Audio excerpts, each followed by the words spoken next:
Hébron. Une ville où chaque pierre raconte l'histoire d'un conflit ancien, où le quotidien se dessine sous le contrôle constant et les lignes invisibles de l'armée israélienne. Aujourd'hui, près de 250 000 Palestiniens vivent à Hébron et ses alentours immédiats, aux côtés d'environ 800 colons protégés par plus d'1 millier de soldats israéliens. Dans la vieille ville seule, ce sont presque 10 000 habitants qui résistent encore. Les rues fermées de la vieille ville, les maisons aux fenêtres obstruées, les commerces abandonnés, tout témoigne d'une occupation qui ne laisse aucun espace neutre. Julien, fondateur de Frontlines for Peace, s'est rendu en Cisjordanie dans le cadre d'une mission de terrain pour Gaza's Voice. Cette formation de 3 mois, portée en collaboration avec Supernova et la Maison de la Presse palestinienne, vise à former une nouvelle génération de journalistes gazaouis pour raconter leur réalité et devenir la voix des sans-voix. Guidé par Anwar Abou Eché, franco-palestinien, ancien ministre de la Culture de l'Autorité palestinienne et mémoire vive d'Hébron, Julien a parcouru les ruelles étroites, rencontré les habitants dont le quotidien est façonné par l'ombre permanente de l'armée, pénétré dans des maisons aux fenêtres barricadées, ressenti la tension palpable à chaque coin de rue et découvert, au cœur de cette oppression, la force d'une culture qui survit par la résistance et la mémoire collective.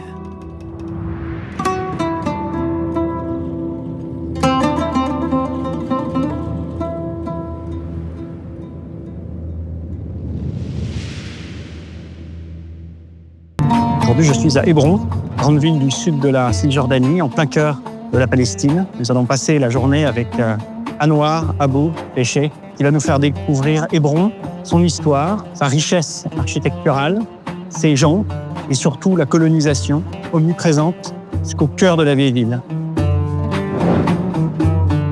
Je suis né à Hébron, dans la vieille ville, en 1951. J'ai été banni d'Hébron en 1974. Je suis allé faire mes études universitaires en Algérie. Ensuite, j'ai continué mes études supérieures en France, où j'ai obtenu le statut de réfugié politique. Et après, j'ai obtenu par mariage la nationalité française. Dès qu'il y a eu les accords d'Oslo, j'ai décidé de faire mon ADIA. Donc, je suis rentré à Hébron en 1995-96. J'ai eu l'immense chance de pouvoir enseigner le droit à l'université Al-Quds. C'est ce qui était le plus important pour ma vie. J'ai adoré le métier, j'ai adoré mes étudiants. J'ai été élu membre du conseil municipal d'Hébron 2 mandats. Et peut-être l'activité la plus importante que j'ai actuellement, l'activité de cœur, je dirais. C'est cette association des centres culturels Hébron France qui est très active dans tous les domaines culturels, mais aussi dans les domaines sociaux. En 1996, nous avons voulu créer une association culturelle, et surtout dans la vieille ville. Mais on s'est rendu compte que la population de la vieille ville, c'est une population très pauvre financièrement, frustrée à cause de l'occupation et de l'économie. Donc, on a embauché 2 assistantes sociales. Au début, on travaillait avec les enfants seuls, ensuite les enfants et des mères. Par exemple, des mères qui ont demandé à ce qu'on leur enseigne l'hébreu pour comprendre ce que les soldats disent. C'était un endroit où les femmes respirent un peu plus et apprennent à chaque fois qu'ils viennent ici. Par exemple, ici.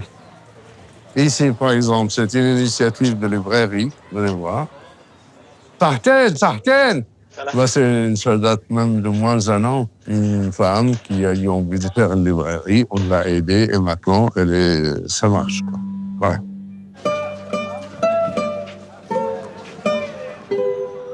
Quand ma mère était enceinte de moi, ma grand-mère paternelle s'est fâchée d'elle, elle l'a expulsée. Elle habitait là, au dernier étage, elle est descendue, elle a traversé, elle est allée chez la tante. Ma mère a accouché d'un très beau bébé et la mère de ma mère, qui s'appelait Rose, est montée chanter dans ces fenêtres-là. Il y a les gendarmes jordaniens qui sont arrivés ici pour amener Rose en prison. Parce que quelques jours avant, Il y a le roi Abdallah de Jordanie qui a été assassiné. Et donc, c'était interdit pendant 40 jours de sourire, de chanter, de montrer un signe de joie ou même d'écouter la radio. Vous voyez dans quelle ambiance je suis né? C'est ma mosquée, ça. Quand j'étais jeune, je faisais toutes les prières avant 1967. J'étais infidèle à la mosquée et parfois je faisais l'appel de la prière. Mon parcours politique a commencé peut-être quand je suis devenu le président de l'Union générale des étudiants de Palestine en France. C'était en 78 jusqu'au 82. Au milieu de cette période, je suis devenu le secrétaire de Sam Safawi. C'était par conviction que j'ai travaillé avec lui comme son secrétaire parce que son domaine était de contact avec les Israéliens. Évidemment, c'était des contacts secrets en ce moment-là. C'était une période où on croyait vraiment à une paix. D'ailleurs, ça a abouti jusqu'à l'accord d'Oslo 93. Mon chef Sam Safawi a été assassiné en 83 par les extrémistes palestiniens. Moi, j'ai été blessé au pied. Tout de suite après, je suis devenu le représentant de la jeunesse et des sportifs palestiniens pour l'Europe.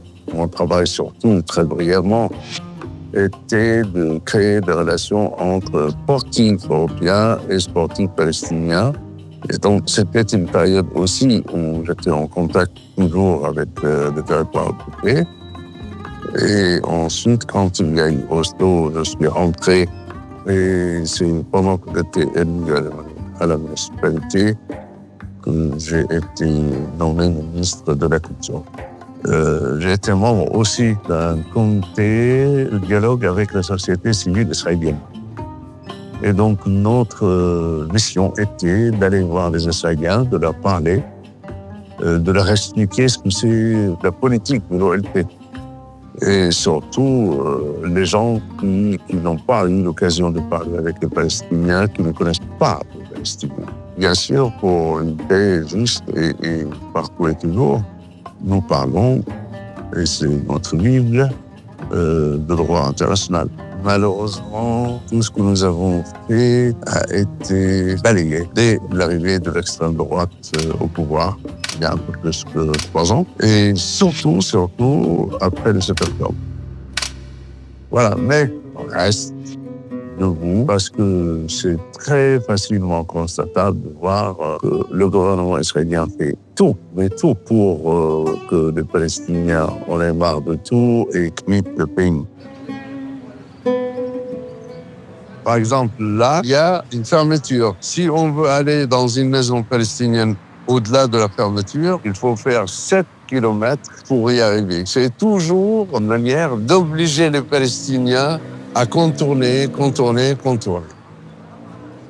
Sur les hauteurs d'Hébron, Anouar raconte H2, cette zone de la ville placée sous contrôle militaire israélien, où environ 800 colons vivent au milieu de la vieille ville.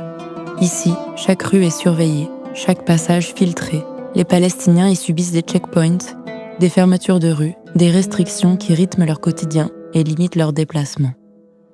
Dans cette zone H2, absolument tous les pouvoirs sont aux mains de l'armée israélienne. C'est interdit aux agents de la sécurité palestinienne de passer et on ne peut exécuter aucun jugement. Voilà pourquoi, dans cette zone, il y a tous les recherchés par la justice, mais aussi les gens les plus pauvres financièrement. Dans cette zone H2, il y a environ 100 000 Palestiniens, mais il y a une zone où il y a des colonies où c'est beaucoup plus fermé. On va voir comment c'est fermé. Voilà la vieille ville qui était 1 kilomètre il y a 75 ans. On peut voir mon école primaire qui est devenue une yeshiva.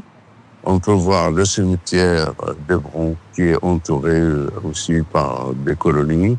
Il y a des vestiges parmi les plus anciennes de la Palestine. C'est interdit d'effectuer le moindre changement. Et bien, les colons, ils ont construit quand même un bâtiment sur ce site-là. Depuis ce point de vue qui domine la vieille ville, les colonies qui l'encerclent et les lieux essentiels aujourd'hui fermés ou restreints, Anouar décrit une réalité plus profonde. Selon lui, la ségrégation et la discrimination ne se résument pas au contrôle militaire et à l'implantation des familles coloniales qui étouffent les habitants. Elle touche aussi les biens communs, comme l'accès à l'eau, entièrement contrôlé par les autorités israéliennes. Alors, l'eau arrive dans le robinet une fois par mois, parce que en Israël, l'eau est au monopole et nous achetons l'eau aux colonies. Jamais il y a une coupure d'eau dans la colonie. Et le colon consomme 6 fois plus que moi. Et ça peut arriver jusqu'à 20 fois, 25 fois qu'on n'a pas d'eau dans le robinet. Nous pénétrons enfin dans la vieille ville. Ici, la ségrégation devient palpable. Les ruelles étroites mènent aux entrées du souk, où les fermetures imposées par l'armée israélienne ou par les colons interrompent régulièrement le commerce et brisent le rythme quotidien des habitants. L'armée israélienne est habituée à fermer toutes les entrées perpendiculaires au souk. Mais à chaque fois qu'ils mettent un portail en ferraille, le peuple, quelques jours après, détruit. Voilà. Malgré la résistance des Palestiniens, Anouar souligne l'impact de ces fermetures. Entre les colonies et la population autochtone, 107 barrages et points de fermeture fragmentent désormais la ville. Elles poussent encore et toujours des familles à quitter leur foyer et par le passé ont déjà entraîné le départ de dizaines de milliers de résidents. Les Israéliens, en 1980, ont installé aux 7 entrées de la ville 7 tourniquets. Ils n'ont pas arrêté d'embêter les habitants de la vieille ville au point où, en 1993, au moment des accords d'Oslo, ils n'ont resté sur les 35 000 qu'un millier d'habitants dans la vieille ville qui est d'1 kilomètre carré. Ici, c'était le centre-ville pratiquement. Ici, c'était la rue principale d'Hébron où il y avait derrière la station de bus qui est devenue un camp militaire, une colonie. Sur les 3 kilomètres, à droite et à gauche, c'est fermé, il y a des fermetures et c'est réservé aux colons. Alors les colons, quand ils veulent venir visiter ce côté-là, ils sortent d'ici et continuent jusqu'à la mosquée d'Abraham. Ils veulent dire que nous sommes là, tout simplement. Ils savent ce que c'est. En fait, ils marquent le coup. تعال جاي تعال جاي حاضر حاضر حاضر. طبعا معظم هذه الزوايا الآن لأنها تقع في منطقة H2 المجاورة للمسجد الإبراهيمي تم إغلاقها من قبل سلطات الاحتلال.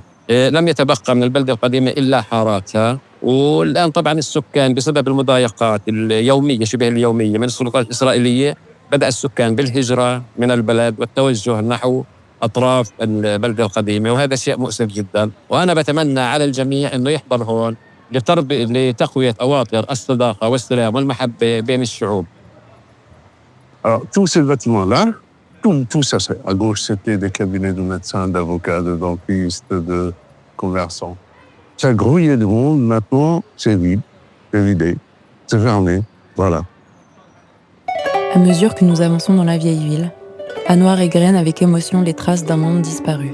Plus de 1800 commerces sont fermés dans cette zone H2 sous contrôle israélien, dont plus de 500 par ordonnance militaire. La vieille ville est aujourd'hui vidée de sa vie. Il s'arrête souvent, prend le temps de saluer les habitants qu'ils reconnaissent tous. Une femme croise notre chemin et nous confie, avec amertume, que les colons peuvent construire où ils le veulent, au milieu même de la communauté palestinienne, à qui l'on refuse ses droits élémentaires. C'est alors que Julien remarque que sa caméra n'est pas passée inaperçue. Un soldat israélien l'interpelle. Un instant de tension, vite dissipé. L'échange reste cordial. Le militaire lui explique même l'origine d'une nouvelle maison coloniale implantée au beau milieu des commerces palestiniens.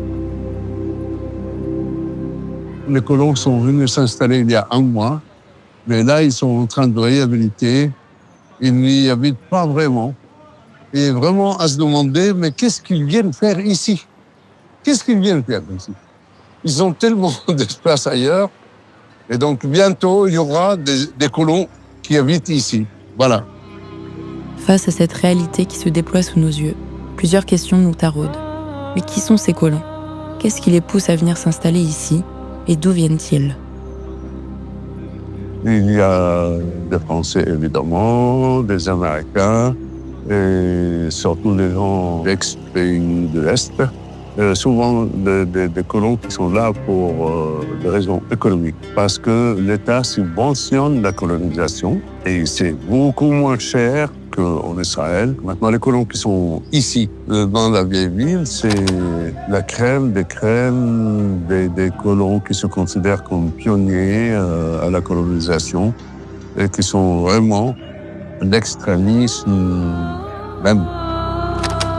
À Hébron, dans la zone H2, l'armée israélienne impose sa loi. De nombreux foyers familiaux sont évacués sous des ordres d'expulsion répétés, dans une stratégie méthodique qui vise à vider la vieille ville de ses habitants palestiniens. Hebron more difficult, not like the same Ramallah, Bethlehem, Jerusalem, like the settlers people inside our city. Like a soldier, police, allow make what you want with us. Like that situation be very bad. You want make a Palestinian out.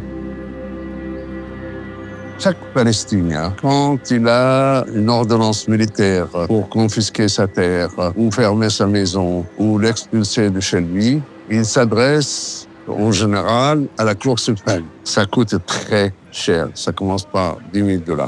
Très rarement, il y a des jugements en faveur des Palestiniens. Moi, j'ai vu 3 fois l'armée venir pour rendre aux Palestiniens leurs biens. Les colons étaient là, armés. Donc, même quand la Cour suprême juge en faveur des Palestiniens, et c'est très rare, les colons interdisent par la force l'exécution des juges. Pourtant, malgré cette pression quotidienne, les habitants tiennent bon. Surtout ceux qui font vivre les boutiques et les échoppes. Hébron fut autrefois un carrefour commercial majeur, lieu de passage des caravaniers, des marchands, des pèlerins et des voyageurs. Cette mémoire de prospérité continue de briller dans le regard des commerçants qui s'accrochent à leur activité. Tu connais l'Obson? Tu connais l'alcool? Oui, justement, c'est de ça. Ça. C'est un très bon médicament dans notre culture. Hala, Taya Mohamed. Alors, tu peux photographier cette boutique parce que pour moi, c'est un spécimen des boutiques multicommerces. Jadis, on avait des dizaines à Hébron. Maintenant, il n'y en a pratiquement aucune.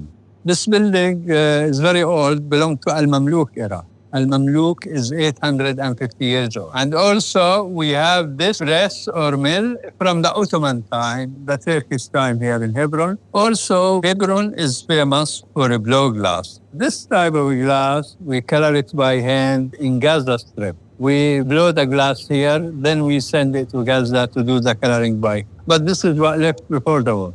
We can't get more stuff now. The only problem here we face that we don't see a lot of people around here because of the political situation, the harassment of the Jewish settlers and Israeli army in this area. That's why we keep encouraging everybody come here to motivate more people to come to this area, to make it life like before. And also we encourage them to support us and support these shops, and you're welcome. Welcome. Anouar a à cœur de nous présenter ceux qui refusent de baisser le rideau. Il nous conduit jusqu'à la petite boutique de savon de Loubna, ancienne journaliste, qui nous raconte comment, chaque jour, elle lutte pour garder sa porte ouverte et faire vivre les ruelles d'Hébron.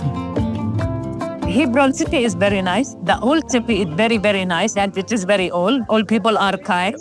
They respect each other. They receive everyone who comes out of Palestine. We have a good relation with all the neighbors, except the settlers. We don't have a good relation with them because they closed all the area. Every Saturday, they pass from here. They force people to close their shops and to make the place safety to let the settlers pass from this area. So we invite all the people from all over the world to come and visit Hebron. Please come and see our sufferance from the occupation, from the settler. We hope one day that peace will achieve in Hebron or in all Palestine, to come free and to live in a safe place and in independent way, Inch'Allah. Au-delà de l'économie qui s'étiole, c'est le quotidien lui-même qui s'est transformé en champ de bataille.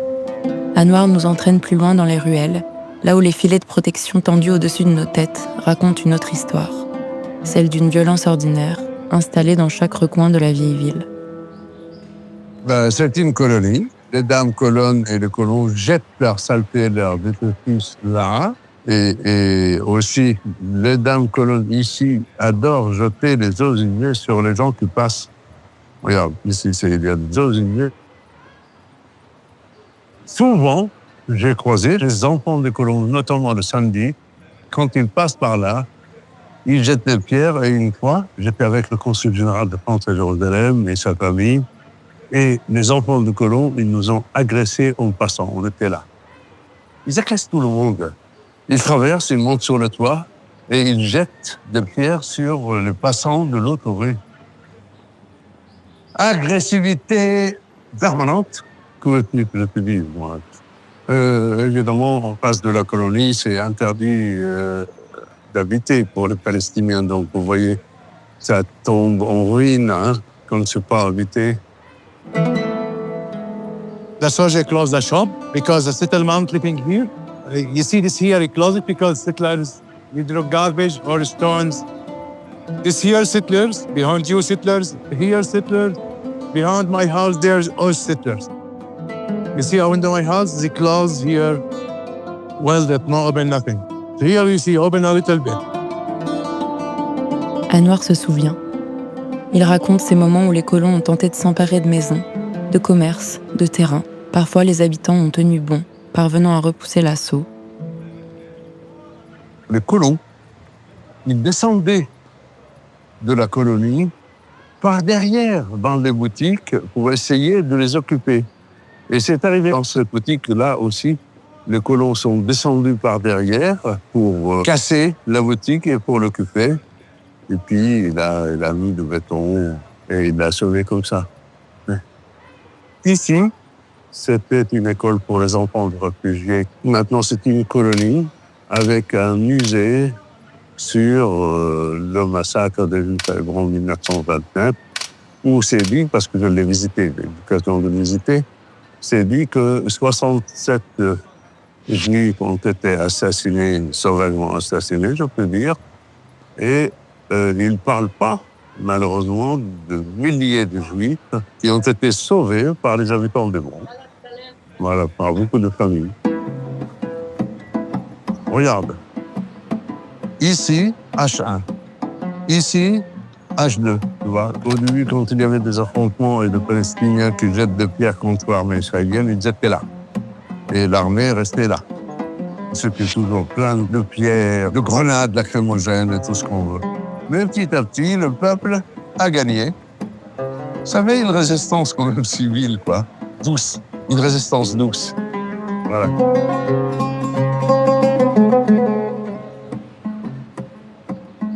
Tu sais, quand il y a eu le début de la deuxième intifada, toutes les mitraillettes dans les colonies tiraient n'importe où, n'importe comment. Il y a des tirs qui sont encore là, qui viennent des colonies qui sont en face.